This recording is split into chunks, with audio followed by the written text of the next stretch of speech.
નમસ્કાર દર્શક મિત્રો, સ્વાગત છે તમારું અમારી આ યુટ્યુબ ચેનલમાં. તો મિત્રો, આજના વિડીયોમાં આપણે છે NEP એટલે કે જે છે રાષ્ટ્રીય શિક્ષણ નીતિ 2020 વિશેના અગત્યના MCQ પ્રશ્ન જોવાના છે, જે તમને આવનારી ટેટ 1 ની પરીક્ષા માટે ખૂબ જ ઉપયોગી સાબિત થવાના છે. તો વિડીયોમાં છે શરૂઆતથી અંત સુધી અવશ્ય નિહાળજો, અને વિડીયો પસંદ આવે તો વિડીયોને લાઈક કરજો અને વિડીયોને તમારા મિત્રો સાથે અવશ્ય શેર કરજો. તો ચાલો આપણે વિડીયોની શરૂઆત કરીએ. તો પહેલો પ્રશ્ન છે કે નવી રાષ્ટ્રીય શૈક્ષણિક નીતિ અનુસાર 5+3+3+4 માં 4 છે એટલે શું થશે? તો મિત્રો, અહીં 4 નું પૂછવામાં આવ્યું છે કે 4 એટલે શું થશે. તો આમાં ઓપ્શન તમને આપેલા છે કે preparatory stage, foundation stage, middle stage કે સેકન્ડરી સ્ટેજ. તો મિત્રો, અહીં 4 એટલે મિત્રો થશે તે થશે ઓપ્શન ડી આવશે, જેને સેકન્ડરી સ્ટેજ છે કહેવામાં આવે છે.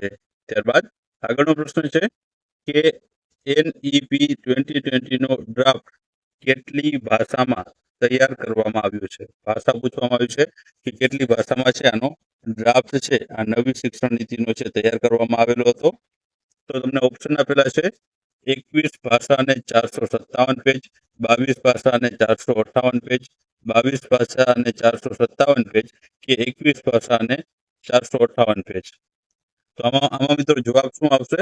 તો આમાં જવાબ આવશે 22 જેટલી ભાષા અને 458 પેજમાં છે આ NEP એટલે કે જે છે નવી શિક્ષણ નીતિ 2020 નો ડ્રાફ્ટ છે, તે આ 22 ભાષા અને 458 પેજમાં તૈયાર કરવામાં આવેલો છે. ત્યારબાદ આગળનો પ્રશ્ન છે કે NEP 2020 ના મુખ્ય પિલર છે તેમાં કોનો સમાવેશ થતો નથી? અહીં મિત્રો મુખ્ય પિલર પૂછવામાં આવે છે, તેમાં કોનો સમાવેશ થતો નથી તેવું પૂછવામાં આવ્યું છે. તો ઓપ્શન આપેલા છે સસ્તું શિક્ષણ, શિક્ષણની સમાનતા, શિક્ષણની પહોંચ કે અભ્યાસક્રમ. તો આમાં જવાબ આવશે મિત્રો ઓપ્શન ડી આવશે, અભ્યાસક્રમ છે તેનો મિત્રો છે આ મુખ્ય પિલરોમાં છે આનો સમાવેશ છે થતો નથી. ત્યારબાદ આગળનો પ્રશ્ન છે કે NEP 2020 અંતર્ગત કેટલા દિવસ બેકલેસ પીરિયડની ભલામણ છે તે કરવામાં આવી છે? તો આમાં મિત્રો ઓપ્શન આપેલા છે તમને 8 દિવસ, 12 દિવસ, 10 દિવસ કે 14 દિવસ. તો આમાં મિત્રો જવાબ આવશે એ આવશે 10 દિવસ છે તે બેકલેસ પીરિયડની ભલામણ છે તે આ NEP 2020 અંતર્ગત કરવામાં આવેલી છે. ત્યારબાદ આગળનો પ્રશ્ન આપણે જોઈએ. તો આગળનો પ્રશ્ન છે કે NEP 2020 નો ફાઇનલ ડ્રાફ્ટ કોના દ્વારા પૂર્ણ કરવામાં આવ્યો છે? મિત્રો, ફાઇનલ ડ્રાફ્ટ પૂછવામાં આવ્યું છે કે ફાઇનલ ડ્રાફ્ટ છે તે કોના દ્વારા પૂર્ણ કરાયો છે? તો ઓપ્શન આપેલા છે ડોક્ટર કસ્તુરી રંગન, TSR સુબ્રમણ્યમ, પલ્લવ રજ્જુ કે રવિ પોખરિયાલ. તો મિત્રો, આમાં જવાબ આવશે ડોક્ટર કસ્તુરી રંગન છે, તેમના દ્વારા છે તે આ NEP 2020 નો ફાઇનલ ડ્રાફ્ટ છે તેમના દ્વારા પૂર્ણ કરવામાં આવ્યો છે. શરૂઆતથી પૂછવામાં આવે કે આની શરૂઆત કોના દ્વારા કરવામાં આવી હતી? તો શરૂઆત મિત્રો છે તે TSR સુબ્રમણ્યમ છે તેમના દ્વારા છે આની શરૂઆત કરવામાં આવી હતી. અને ફાઇનલ ડ્રાફ્ટ પૂછવામાં આવે તો કસ્તુરી રંગન છે તેમણે ફાઇનલ ડ્રાફ્ટ આનો પૂર્ણ કર્યો હતો. ત્યારબાદ આગળનો પ્રશ્ન છે કે NEP 2020 અનુસાર કયા ધોરણ સુધી માતૃભાષામાં શિક્ષણ આપવું ફરજિયાત છે? મિત્રો, માતૃભાષામાં શિક્ષણ આપવું ફરજિયાત છે કયા ધોરણ સુધી? તો તમને ઓપ્શન આપેલા છે ધોરણ 5, ધોરણ 8, ધોરણ 4 કે ધોરણ 2. તો આમાં જવાબ શું આવશે? ઓપ્શન એ આવશે, ધોરણ 5 સુધી મિત્રો છે માતૃભાષામાં શિક્ષણ આપવું છે તે ફરજિયાત છે. મિત્રો, આ NEP 2020 અનુસાર છે મિત્રો આ માહિતી આપવામાં આવેલી છે. ત્યારબાદ આગળનો પ્રશ્ન છે કે NEP 2020 અનુસાર કયા ધોરણથી રોજગારલક્ષી શિક્ષણ આપવામાં આવશે? મિત્રો, રોજગારલક્ષી છે શિક્ષણ કયા ધોરણથી શરૂઆત કરવામાં આવશે તેવું પૂછવામાં આવ્યું છે. તો તમને ઓપ્શન આપેલા છે ધોરણ 5, ધોરણ 8, ધોરણ 4 કે ધોરણ 6 થી. તો તો આમાં મિત્રો જવાબ આવશે તે આવશે ધોરણ 6 થી મિત્રો છે તે આ NEP 2020 અનુસાર ધોરણ 6 થી રોજગારલક્ષી શિક્ષણ આપવામાં આવશે. ત્યારબાદ આગળનો પ્રશ્ન જોઈએ. તો આગળનો પ્રશ્ન છે કે MHRD નું નામ બદલાઈને હવે શું થશે? એટલે કે નવું નામ મિત્રો છે આ MHRD નું નવું નામ શું હશે? ઓપ્શન આપેલા છે MOE, શિક્ષણ મંત્રાલય, શિક્ષા મંત્રાલય કે આપેલ તમામ. તો આમાં જવાબ આવશે MOE, જે મિનિસ્ટ્રી ઓફ એજ્યુકેશન મિત્રો છે તે હવે આ MHRD નું નવું નામ બદલીને મિનિસ્ટ્રી ઓફ એજ્યુકેશન છે તે રાખવામાં આવ્યું છે. તો જવાબ આવશે ઓપ્શન એ જવાબ છે આમાં આવશે.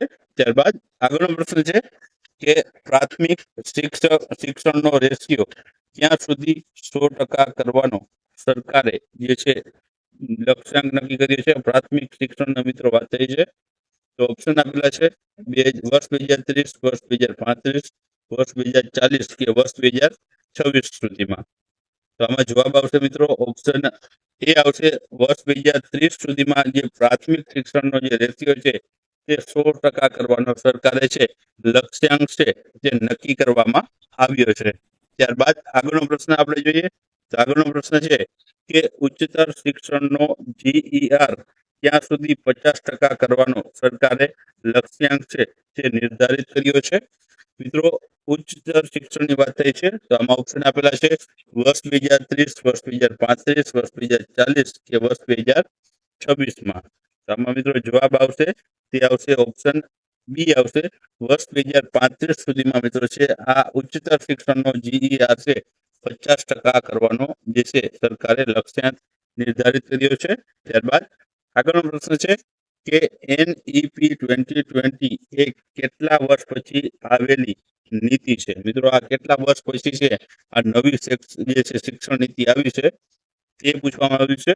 ઓપ્શન આપેલા છે 24 વર્ષ પછી, 34 વર્ષ પછી, 44 વર્ષ પછી કે 54 વર્ષ પછી. તો આમાં જવાબ આવશે મિત્રો ઓપ્શન બી આવશે 34 વર્ષ પછી મિત્રો છે આ NEP 2020 છે તે જે છે આ શિક્ષણ નીતિ લાવવામાં આવેલી છે. ત્યારબાદ આગળનો પ્રશ્ન છે કે કયા બિલ મુજબ NEP 2020 ને છે જાહેર કરવામાં આવેલી છે? કયા બિલ મુજબ મિત્રો? તો ઓપ્શન આપેલા છે HEB, ECCE, NHEB કે NIOS.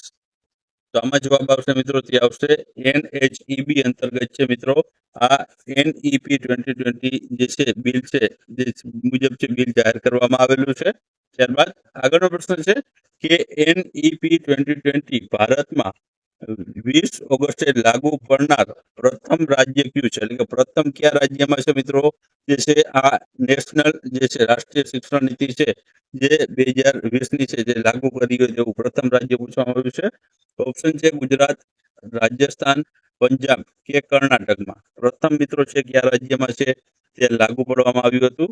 તો આમાં જવાબ આવશે મિત્રો તે આવશે કર્ણાટક રાજ્ય પ્રથમ છે કે જેમાં જે છે આ શિક્ષણ નીતિ સૌપ્રથમ વખત 20 ઓગસ્ટે 2020 ઓગસ્ટે છે આ લાગુ પડનાર પ્રથમ રાજ્ય છે કર્ણાટક બન્યું હતું. ત્યારબાદ આગળનો પ્રશ્ન છે કે પરખમાં R એટલે શું? મિત્રો અહીં પરખ જે છે તેમાં R એટલે શું થશે? તો ઓપ્શન આપેલા છે રિવિઝન, રિવ્યુ, રોલ કે રનર. તો અમે મિત્રો R નો મતલબ પૂછવામાં આવ્યો છે તો R મતલબ અહીં છે જે પરખમાં મિત્રો R નો મતલબ થશે તે થશે રિવ્યુ થશે. ત્યારબાદ આગળનો પ્રશ્ન છે કે NEP 2020માં નવું કંઈ ઇમ્પ્લિમેન્ટ કરવું હોય તો કોના દ્વારા થશે? તો ઓપ્શન આપેલા છે પરખ, નિષ્ઠા, સાર્થક કે દીક્ષા દ્વારા. તો આમાં મિત્રો જવાબ આવશે તે આવશે ઓપ્શન સી આવશે જે સાર્થક દ્વારા છે નવું કંઈ પણ ઇમ્પ્લિમેન્ટ કરવું હોય તો આના દ્વારા છે ઇમ્પ્લિમેન્ટ કરી શકાશે. ત્યારબાદ આગળનો પ્રશ્ન છે કે NEP 2020માં સામાજિક અને આર્થિક રીતે પછાત વિસ્તારો માટે વિદ્યાર્થીઓ અને શિક્ષકોનો રેશિયો કેટલો નિર્ધારિત કરેલો છે? તો ઓપ્શન આપેલા છે 30:1, 25:1, 35:1 કે 40:1. તો આમાં જવાબ આવશે મિત્રો 25:1 છે રેશિયો છે આમાં નિર્ધારિત કરવામાં આવેલો છે. ત્યારબાદ આગળનો પ્રશ્ન છે કે NEP 2020માં નેશનલ ક્યુરિક્યુલમ ફ્રેમવર્કને કેટલા વર્ષમાં રિવાઇઝડ અને અદ્યતન રાખવાની ભલામણ કરવામાં આવેલી છે? તો ઓપ્શન આપેલા છે 5 વર્ષ, 6 વર્ષ, 7 વર્ષ કે 8 વર્ષ. તો આમાં જવાબ આવશે મિત્રો, તે આવશે 5 વર્ષ છે. આની જે છે તે રિવાઇઝ એન્ડ અદ્યતન રાખવાની ભલામણ છે કરવામાં આવી છે 5 વર્ષમાં. ત્યારબાદ આગળનો પ્રશ્ન છે કે MHRD નું પૂરું નામ જણાવો. મિત્રો, MHRD નું પૂરું નામ પૂછવામાં આવ્યું છે. ઓપ્શન આપેલા છે ministry of human resource department, ministry of human resource development, ministry of human research director કે ministry of human research development.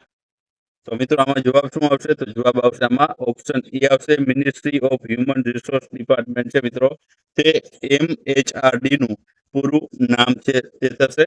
ત્યારબાદ આગળનો પ્રશ્ન છે કે નીચેનામાંથી કોણ ઇસરોના ભૂતપૂર્વ જે છે ચેરમેન હતા?